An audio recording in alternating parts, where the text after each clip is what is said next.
Hello friends, स्वागत है आप सभी का एक बार फिर से आपके अपने चैनल स्टडी विद अंश तिवारी में। आज हम लोग सीखेंगे कि जब कोई संख्या हमें दी हो और उसको हम विभिन्न संख्याओं से बार बार भाग दें, 2 बार या 3 बार क्रम से भाग दें और हमें शेषफल भी अलग अलग प्राप्त हो, तो उस संख्या सवालों को हम कैसे हल करेंगे। तो आइए देखते हैं जरा क्या करना होता है हमें। जैसे पहला क्वेश्चन हमें दिया है कि किसी संख्या को जब क्रमशः 4 और 5 से भाग दिया जाता है तो शेष 1 और 4 आते हैं। जब इसे 20 से भाग दिया जाए तो शेष क्या आएगा। तो ये आपका क्वेश्चन है कि जब हम 4 और 5 से भाग देते हैं तो शेष आता है 1 और 4। अगर हम इसे 20 से भाग दें तो शेष क्या आएगा। तो जरा देखते हैं, ध्यान देते हैं कि जिससे हम भाग देते हैं उसको हम बोलते हैं भाजक। क्या बोलते हैं? भाजक। इंग्लिश में बोलते हैं डिवाइजर यानी कि डी। और जो शेष आता है उसको हम बोलते हैं रिमाइंडर यानी कि आर। तो इस तरह से।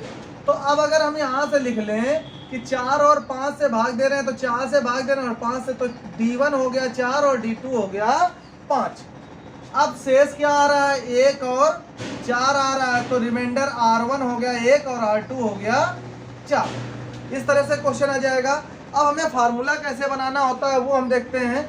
शेष के लिए पहले हम रिमाइंडर लिख लेते हैं, लिखते हैं R1, यहाँ प्लस करके लिख लिया R2, आगे और होता तो R3 भी लिख लेते। अब R1 के साथ हमें कुछ नहीं करना है, R2 के साथ में D1 का मल्टीप्लाई कर देना है। किसका मल्टीप्लाई कर दिया? D1 का। यही अगर ज़्यादा होता, मान लो R1 R2 R3 होता, तो हम ऐसे लिख लेते R1 plus R2 plus R3। R1 के साथ कुछ नहीं करते, R2 के साथ क्या करते? D1 का मल्टीप्लाई कर देते। और R3 के साथ में किसका मल्टीप्लाई करते? देखो यहाँ 2 था तो 1 का मल्टीप्लाई किया, यहाँ 3 है तो 3 से कम होते हैं 2, तो 2 का मल्टीप्लाई करेंगे, यानी कि D1 और D2 दोनों का मल्टीप्लाई कर देंगे। इस तरह से आ जाता है। तो अभी सवाल है, हम देखते हैं कि हमें शेष निकालना है तो क्या करेंगे। सबसे पहले फार्मूला हमारा है R1 प्लस R2 में किसका मल्टीप्लाई कर देना है? D1 का। तो R1 है हमारे पास कितना? R1 है 1 प्लस R2 कितना है? 4 और D1 कितना है? ये भी 4 है।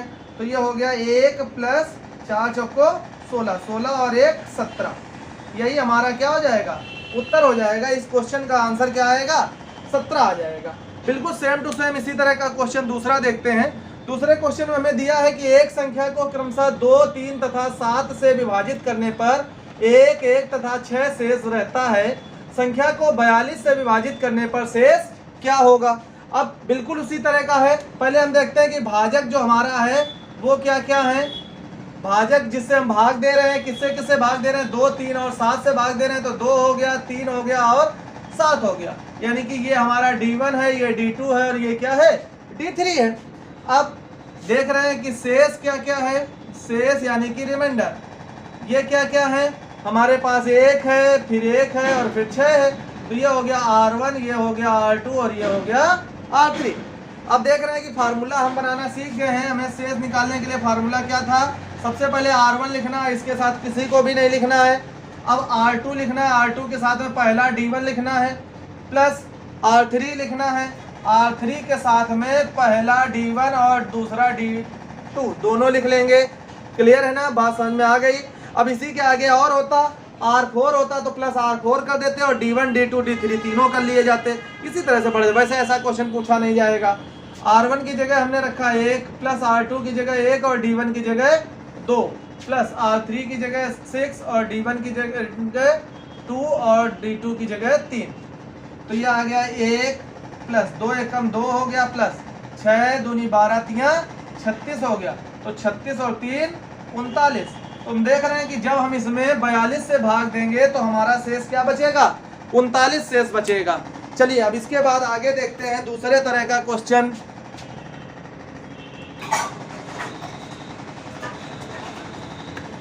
चलिए देखते हैं। अब आप देख रहे हैं कि क्वेश्चन बदल चुके हैं। क्वेश्चन आ गया है कि किसी संख्या को जब क्रमशः 7 और 8 से भाग दिया जाता है तो शेष 5 और 4 आते हैं। यदि भाग का क्रम उलट दिया जाए तो शेष क्या प्राप्त होगा। आप देख रहे हैं कि सवाल कॉन्सेप्ट वही है बिल्कुल, लेकिन इसमें थोड़ा सा बढ़ा दिया गया है कि बाद में हमें जो भाग का क्रम पलट देना है। जैसे पहले हम 7 और 8 से भाग दे रहे थे, अब हमें भाग देना पड़ेगा 8 और 7 से। तो सबसे पहला काम हमारा वही है, उसी कॉन्सेप्ट को आगे बढ़ाते हुए कि पहले हम शेष को ज्ञात कर लेंगे। देखेंगे शेष कैसे ज्ञात करेंगे। शेष के लिए फार्मूला है हमारे पास, क्या फार्मूला था, R1 plus R2 into D1। तो R1 पहला शेष क्या है, पहला शेष है 5, प्लस R2 दूसरा शेष क्या है 4, पहला विभाजक क्या है 7। तो ये हो गया 5 प्लस 7 चौक 28, 28 5 33। तो शेष आ गया 33। अब इस 33 शेष में हमें क्या आगे बढ़ा देना है, इसको हमें क्रमशः पहले 7 और 8 से भाग दे रहे थे, अब हम 8 और 7 से भाग देंगे। तो 8 का भाग अगर हम 33 में दे देते हैं तो 8 चौक 32 हो जाता है और शेष आता है 1 हमारा शेष आ गया। अब दूसरी बार में हमें 7 का भाग देना है, किसमें, इस भाग फल में, यानी कि 4 में। भाग जाएगा नहीं, तो जब नहीं जाएगा तो यही शेष जो है वो हमारा 4 ही मिल जाएगा, यानी कि आंसर हो गया हमारा, उत्तर आ गया 1 और 4। दूसरा क्वेश्चन एक और इसी तरह का देख लेते हैं। हमें दिया हुआ है कि एक संख्या को क्रमशः 9, 11 तथा 13 से विभाजित करने पर 8, 9 तथा 8 शेष रहता है। यदि भाग का क्रम उलट दिया जाए तो शेष क्या प्राप्त होगा। यह भी बिल्कुल उसी तरह का है। तो पहले हमें शेष ज्ञात करना होगा। शेष के लिए फार्मूला पता है हमें, कौन सा फार्मूला लगाएंगे, R1 plus R2 into D1 plus R3 into D1 into D2। तो रख देते हैं, पहला शेष क्या है 8 प्लस दूसरा शेष क्या है 9, पहला भाजक क्या है 9, प्लस R3 तीसरा शेष क्या है 8, पहला भाजक क्या है 9, दूसरा भाजक क्या है 11। सॉल्व कर लेते हैं, ये 8, ये 9 का गुणा 9 में करेंगे 81 आ जाएगा, प्लस 8 9 72, 72 का गुणा 11 में करेंगे तो 11 दूनी 22 आ जाएगा, 11 सत्ते 77 और 2 79 792 हो गया। सबको जोड़ लेंगे तो आ जाएगा 8 2 10 11 का 1 आ जाएगा, हाथ से 1 9 8 17 1 18 हो गया और 7 1 8 881 आ गया। और हमें वही करना है, विभाजकों का क्रम उलट देना है। तो पहले 9 11 तथा 13 से भाग दे रहे थे, अब हम भाग देंगे 13 11 तथा 9 से। तो 13 का भाग देते हैं 881 में, तो 13 छंग 78 हो जाएगा,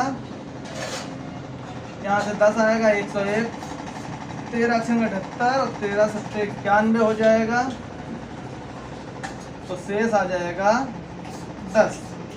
ये शेष हो गया। अब किससे भाग देना, अब 11 का भाग देना है 67 में, तो 11 छक्का 66 हो जाएगा, तो 1 शेष बचेगा। अब 9 का भाग देना है 6 में, जाएगा नहीं तो 6 ही शेष आ जाएगा।